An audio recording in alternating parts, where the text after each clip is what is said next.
प्यारे बच्चों नमस्कार। स्वागत है आपका हमारे YouTube चैनल पे। बच्चों आज की जो वीडियो है वो हमारी मेंटल मैथ्स है 8th क्लास की, ठीक है। और चैप्टर का नाम है क्यूब्स एंड क्यूब रूट्स, ठीक है।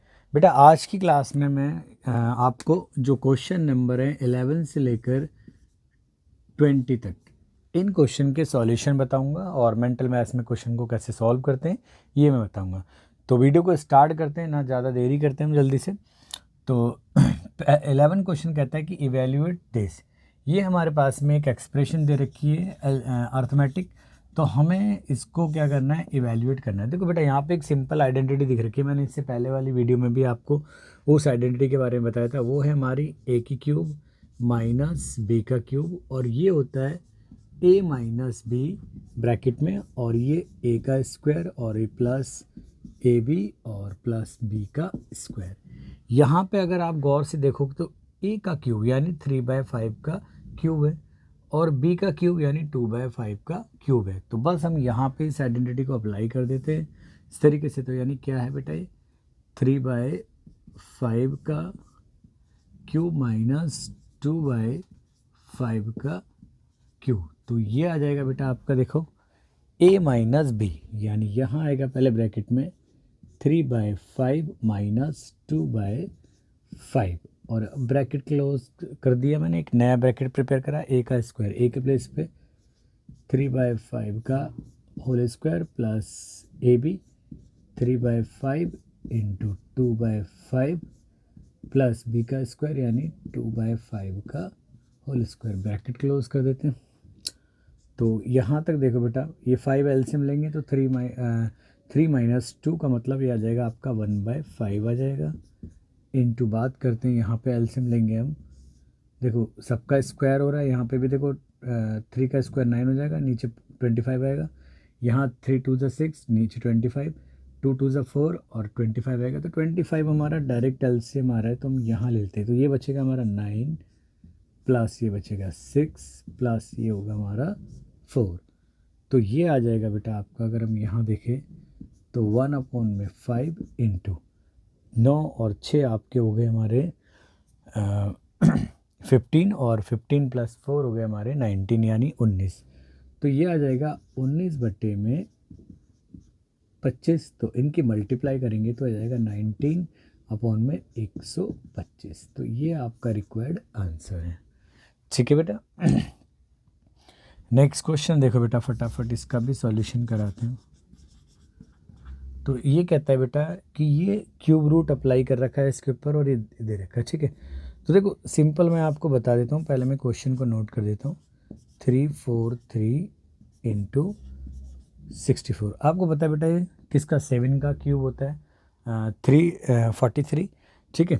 तो हम यहाँ लिख सकते हैं इसे अंडूड के अंदर 7⁻³ और ये आपको पता है 64 4 का क्यूब होता है। तो डायरेक्टली यहाँ से 7 और ये 4 और ये आ जाएगा हमारा 28, ठीक है। डायरेक्टली आप बिना पेपर पेन के भी कर सकते थे इसको कि भाई 343 का जो होता है वो किसका क्यूब होता है, यानी इसका क्यूब रूट क्या है 7 होता है, और यानी 343 क्या होता है, क्यूब होता है 7 का। तो 7 तो इसका निकल के आएगा, 3 से कट जाएगा, 4 इसका आएगा। तो 7 और 4 कितने हो गए मल्टीप्लाई में, तो 28, ठीक है। नेक्स्ट क्वेश्चन है बेटा 13 क्वेश्चन कहता है कि हमें इसको सिंप्लीफाई करना है। मैं आपको एक बात बता दूं बेटा, स्क्वायर जब हम करते हैं, स्क्वायर हम करते हैं तो माइनस माइनस क्या हो जाता है, अगर माइनस का भी नंबर का करते हैं तो वो प्लस हो जाता है, ठीक है। लेकिन क्यूब में देखो, अगर मैं 3 नंबरों को माइनस को मल्टीप्लाई करूँ तो -3 और -3, तो ये आ जाएगा हमारा माइनस का 27। तो क्यूब करने में माइनस साइन हमारा कहीं नहीं जाता है, ठीक है। तो एक बात तो आपको इसको नोट करनी है, ठीक है। एक ऐसी मैंने एग्जाम्पल के थ्रू करा दिया आपको। तो अब हम बात करते हैं इधर इसके क्वेश्चन की। तो इन्होंने दिया है cube root of -50 into 40 into 4। तो अगर मैं इसको प्राइम फैक्टर में ब्रेक करूं तो देखो बेटा, अब 50 को हम ब्रेक कर सकते हैं 5 इंटू 5 इंटू 2, क्लियर है। माइनस को मेरे को अभी लास्ट में यूज़ करेंगे -1 के। 40 को कैसे ब्रेक कर सकते हैं बेटा, हम 40 को ब्रेक कर सकते हैं हम, देखो 5 इंटू 2 इंटू 2 इंटू 2, ठीक है। देखो 2 2 ज़ा 4, 4 2 ज़ा 8, 8 5 ज़ा 40 हो गया हमारा। अब ये हमारा 4 है, इसको भी 2 इंटू 2। अब जो माइनस था ना बेटा, इस माइनस को मैं क्या कर सकता हूँ, मल्टीप्लाई में ऐसे लिख सकता हूँ बेटा, -1 और ये -1, हम ऐसा सोच सकते हैं इसे, ठीक है। अब देखो ट्रिपलेट किस किस के बने, देखो 1 2 3 5 पूरे हमारे 3 टाइम है, ठीक है। ये क्यूब लिख देते हैं यहाँ पे हम, ठीक है, क्यूब रूट है हमारा, ठीक है।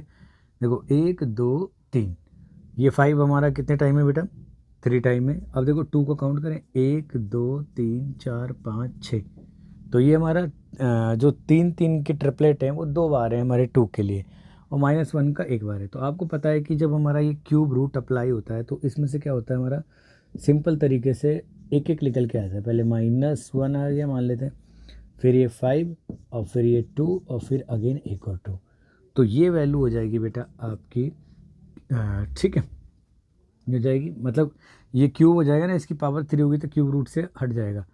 तो 2 2 ज़ा 4, 4 5 ज़ा कितना हो गया बेटा आपका 20, तो ये माइनस का 20 आ गया, ठीक है। तो ये हमारा करेक्ट आंसर है, ठीक है। तो आई होप आपको क्वेश्चन समझ में आए होंगे बेटा, जल्दी से आप इनको नोट कीजिए ताकि मैंने आपको नेक्स्ट क्वेश्चन भी जल्दी से करा सकूं, ठीक है।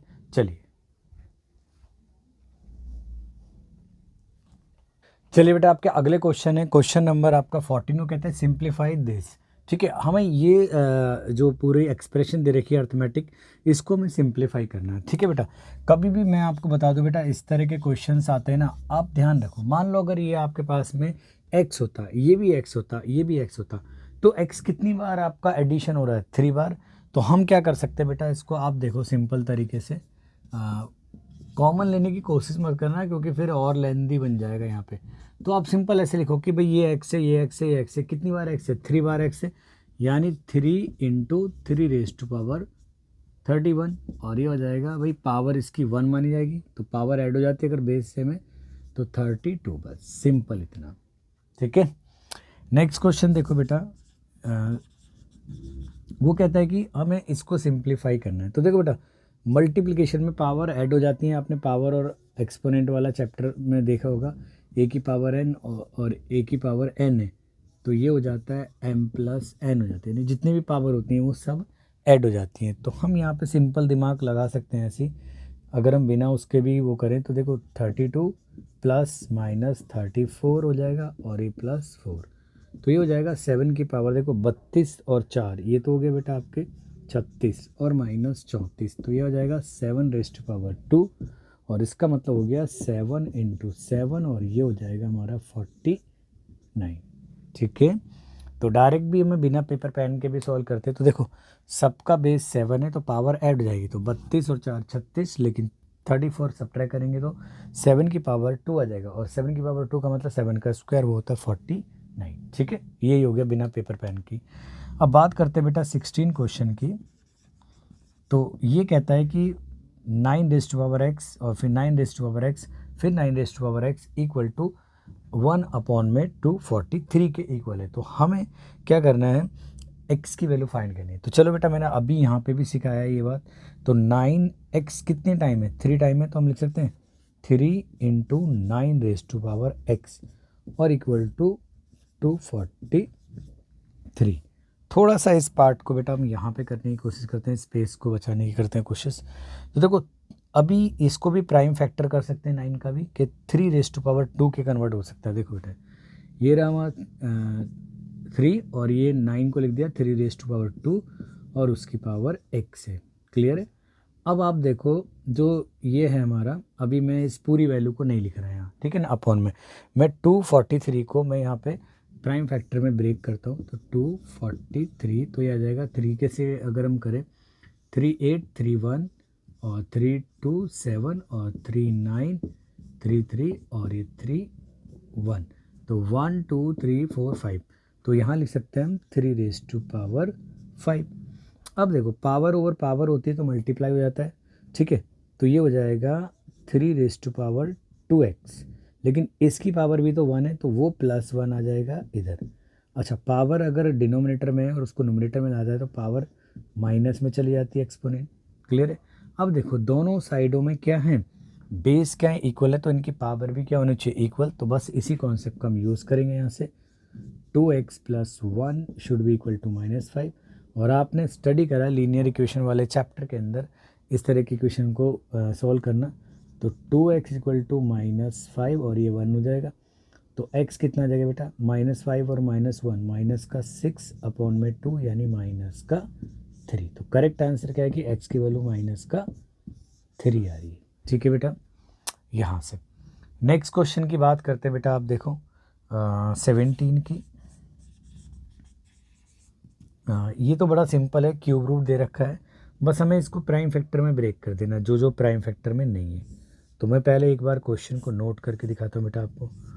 2 × 2 × 21 × 7 × 7 × 6 × 3। बस हमें ट्रिपलेट प्रिपेयर करना है। तो देखो यहाँ पे क्यूब रूट बना रखा है। तो देखो ये 2 एज इट इज़ गिवन है। 21 को हम ब्रेक कर सकते हैं हम 3 7 इंटू हमारा 2 × 7 है, ठीक है। 7 × 7 इंटू 6 को हम ब्रेक कर सकते हैं बेटा 2 × 3 और फिर ये अगेन हमारा एक 3 है। अब काउंट करो बेटा 1 2 और 3। भाई 2 भी 3 टाइम है। 3 के बारे में बात करें 1 2 3, 3 भी 3 टाइम है। 7 की बात करें तो 1 2 3। तो सभी की ट्रिपलेट प्रिपेयर हो रहे हैं। तो सब में से एक एक बाहर निकालो बेटा आप। तो ये हो जाएगा बेटा आपका 2 और ये हो जाएगा 3, फिर ये हो जाएगा हमारा 7। देखो बेटा एक तो 2 का पेयर बाहर आएगा, एक 7 का और एक 3 का। तो 2 3 × 6 6 7 × 42 आ जाएगा, ठीक है। यानी ये करेक्ट आंसर आ जाएगा आपका 42 यानी 42। ठीक है बेटा। तो ये आ जाएगा आपका 42। ठीक है बेटा। तो आई होप आपको क्वेश्चन समझ में आए होंगे। जल्दी से आप इनको नोट कीजिए। ठीक है, चलिए बेटा। चलिए बेटा आपके अगले क्वेश्चन है क्वेश्चन नंबर 18। वो कहता है volume of a cube is 279 centimetre की क्यूब। मैं आपको बता दूं बेटा, क्यूब आपने स्टडी भी करा है ढंग से, तो आपको बता देता हूँ क्यूब एक ऐसी फिगर होती है, ठीक है, 3D या सॉलिड फिगर कहते हैं, जिसकी लेंथ ब्रेथ और हाइट तीनों का मेज़र एक जैसे होता है। वॉल्यूम इसका होता है a⁻3, ठीक है, यानी a का क्यूब होता है। तो अब बात करते हैं बेटा इसके इन्होंने क्या गिवन है आपको पता है। यहाँ पे इन्होंने दिया है वॉल्यूम की जो वैल्यू दी है वो दी है v = 729 दिए, और वो भी सेंटीमीटर की क्यूब में। लेकिन हमारी तरफ से जो ये वैल्यू होगी वो होगी 729 के इक्वल होगी। सेंटीमीटर अभी मैंने यूनिट हटा रखा है। तो अगर मेरे को a की वैल्यू निकालनी है तो सामने जाके आपको पता है ये क्यूब रूट अप्लाई कर देगा, ठीक है। और आपको पता है कि जो ये होता है 729 ये किसका क्यूब होता है, ये होता है हमारा 9 का। तो यहाँ पे जो a की वैल्यू आ जाएगी वो आ जाएगी 9 सेंटीमीटर, ठीक है। नाउ अब एरिया की बात करें, ठीक है, क्या कह रहा था volume of a cube is 7 to 9 centimetre की, then find the area of its face. तो इसका जो एक फेस होता है वो स्क्वायर होता है। तो एरिया ऑफ स्क्वायर की बात करें, एरिया ऑफ स्क्वायर जो आएगा वो आप देखोगे बेटा ए से डिनोट कर दिया मैंने, a⁻2 होगा। ए की वैल्यू कितनी है 9 है सेंटीमीटर में, तो इसको स्क्वायर करेंगे तो आ जाएगा 81, यानी एरिया जो आ जाएगा बेटा वो आ जाएगा 81 सेंटीमीटर का स्क्वायर या स्क्वायर यूनिट आ जाएगा, ठीक है। तो नेक्स्ट क्वेश्चन की बात करते हैं बेटा। इवैल्यूएट करना हमें क्यूब रूट अप्लाई कर रखा है यहाँ पे। तो देखो क्वेश्चन बड़ा सिंपल है। अगर आपको कुछ क्यूब आपको मैंने लर्न करवाए थे, याद करने के लिए भी बोला था, अगर वो कर हैं आपके पास में दिमाग में, तो ये क्वेश्चन बहुत सिंपल है, ठीक है। ये डेसिमल में। अब आप देखो सबसे पहले मैंने आपको कहा था डेसिमल को रिमूव करने की कोशिश करे करो तो बेटर लर्निंग होगी। यहाँ से इसको मूव करने में 1 2 प्लेस मूव कराना, और यहाँ से भी 2 प्लेस, तो ये बन जाएगा बेटा हमारा 1 और ये 1728 हो जाएगा। क्लियर। अब देखो हम अंदर ही अंदर हम बता सकते हैं भाई 1 का तो क्यूब आप 1 की मल्टीप्लाई आप 3 बार करो, एक बार करो, इतना ही आता है। लेकिन आपको पता है ये 12 का क्यूब होता है, 12 × 12 × 12। तो ये पेयर मतलब ट्रिपलेट बन गया और ये क्यूब से कट हो जाएगा, तो ये आ जाएगा हमारा 1/12 आ जाएगा। ठीक है, तो 1/12 आ जाएगा। नेक्स्ट क्वेश्चन की बात करते हैं बेटा 20 की। तो ये थोड़ा सा पावर एंड एक्सपोनेंट वाले चैप्टर के ऊपर भी बेस्ड है, और देखते हैं कि क्यूब रूट में इसका क्यों गिवन है इस क्वेश्चन को, कि क्या उसकी यूजिबिलिटी है या नहीं है। तो देखो बेटा, जो अर्थमेटिक एक्सप्रेशन है वो है ब्रैकेट के अंदर 50 की पावर 0 प्लस 10⁴ और उसकी भी पावर 1/4 और इसका होल क्यूब दे रखा है। ठीक है बेटा, अब मैंने आपको बताया भाई कभी भी ध्यान रखो किसी की पावर 0 का मतलब 1 होता है, तो यहाँ पे चाहे वो 50 है उसकी वैल्यू 1 है। पावर के ऊपर पावर होती है तो पावरों में मल्टीप्लाई हो जाती है। ठीक है बेटा, और ये अपना क्यूब ऐसे ही है, तो ये हो गया बेटा हमारा 1 + 4 से 4 कट गया, यानी ये 10 हो जाएगा। ठीक है, तो ये हो जाएगा 11⁻³ और आपको मैंने बताया था कि 11 का जो क्यूब होता है 1331 होता है। ठीक है, यानी 1331 होता है। ठीक है, तो ये हमारा करेक्ट आंसर है। ठीक है, आई होप आपको ये क्वेश्चन समझ में आएंगे। तो thanks for watching this video. मिलते हैं हम इस वीडियो के नेक्स्ट पार्ट में। जब तक अपना ध्यान रखें और प्रैक्टिस करते रहें। चलिए बेटा, नोट